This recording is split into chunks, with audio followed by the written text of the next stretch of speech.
இந்த பாடலின் பொருள் பின்வருமாறு. இந்த பாடல் ரௌத்ரி உள்ளிட்ட சக்திகள் ஜேஷ்டை எனும் சக்தியை துயில் எழுப்புவதாக அமைந்துள்ளது.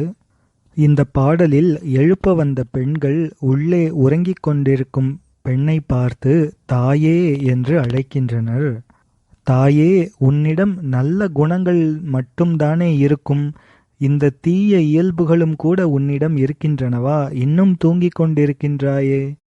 தேவர்களாலும் நினைப்பதற்கு அரியவர் நம்முடைய சிவபெருமான். அவர் ஒப்பற்ற முழு முதல்வர், பெரும் புகழை உடையவர்.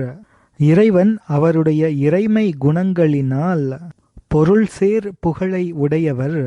இறைவனை பற்றி பாடும் புகழே பொருள் நிறைந்த புகழ். மற்றவர்களையெல்லாம் புகழும் புகழ் என்பது பொருள் இல்லாத புகழ் ஆகும். அத்தகைய பொருள் சேர் புகழை உடையவர். அத்தகைய இறைவனின் புகழை சின்னங்கள் கூறி அடியவர்கள் புகழ்கின்றனர். திருவிளையாடல் புராணத்தில் திருமணப் படலத்தில் இறைவன் திருமணப் பந்தலுக்கு வரும் பொழுது தேவர்கள் தேவன் வந்தான், திருமாலாகிய ரிஷபத்தை உடையவன் வந்து அருளினான், 3 கடவுளர்களுக்கும் முதல்வனாய் உள்ளவன் வந்து அருளினான், 3 கண்களை உடைய எம்பெருமான் வந்து அருளினான், பிரம்மனும் திருமாலும் காணாத பூரண புராணனன் வந்து அருளினான், எங்கும் நிறைந்த பழையோன் வந்து அருளினான், எல்லாவற்றையும் படைப்பவன் வந்து அருளினான் என்றெல்லாம் சின்னங்கள் கூறி வரவேற்றனர் என்று வருகின்றதே. அத்தகைய பெருமானின் புகழ் நிறைந்த அந்த சின்னங்களை கேட்டு சிவசிவ என்று நீ வாய் திறந்து கூறுவாய்.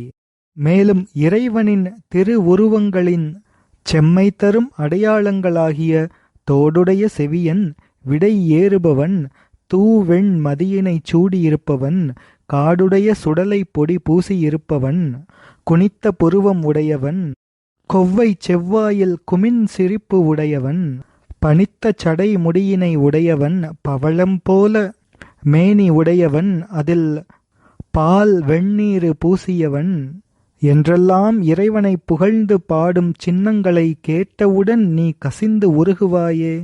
அதனால் சிவசிவ என்று கூறுவாயே. அதேபோல் இப்பொழுதும் கூறு. இறைவனின் நாமத்தை தென்னா என்று அந்த சொல்லை சொல்லி முடிப்பதற்குள் நீ தீயில் விழுந்த மெழுகு போல உருகுவாயே. நாங்களும் இப்பொழுது இறைவனை என் உயிர் தலைவனாகிய பசுபதி, எங்களை காக்கும் அரசர், எங்களுக்கு இனிய அமுதமாக உள்ளவர் என்றெல்லாம் புகழ்ந்து பேசுகின்றோம். இவற்றையெல்லாம் கேட்ட பின்பும் நீ உறங்குகின்றாயே. நீ இறைவனின் திருநாமத்தை கேட்டவுடன் உருகும் அன்பு உடையவள், அறிவும் உடையவள். ஆனால் நீ இப்பொழுது அன்பில்லாத அறிவில்லாத மூடப்பெண்கள் போல இப்பொழுது தூங்கிக் கொண்டிருக்கின்றாயே. இது உனக்கு தகுமா?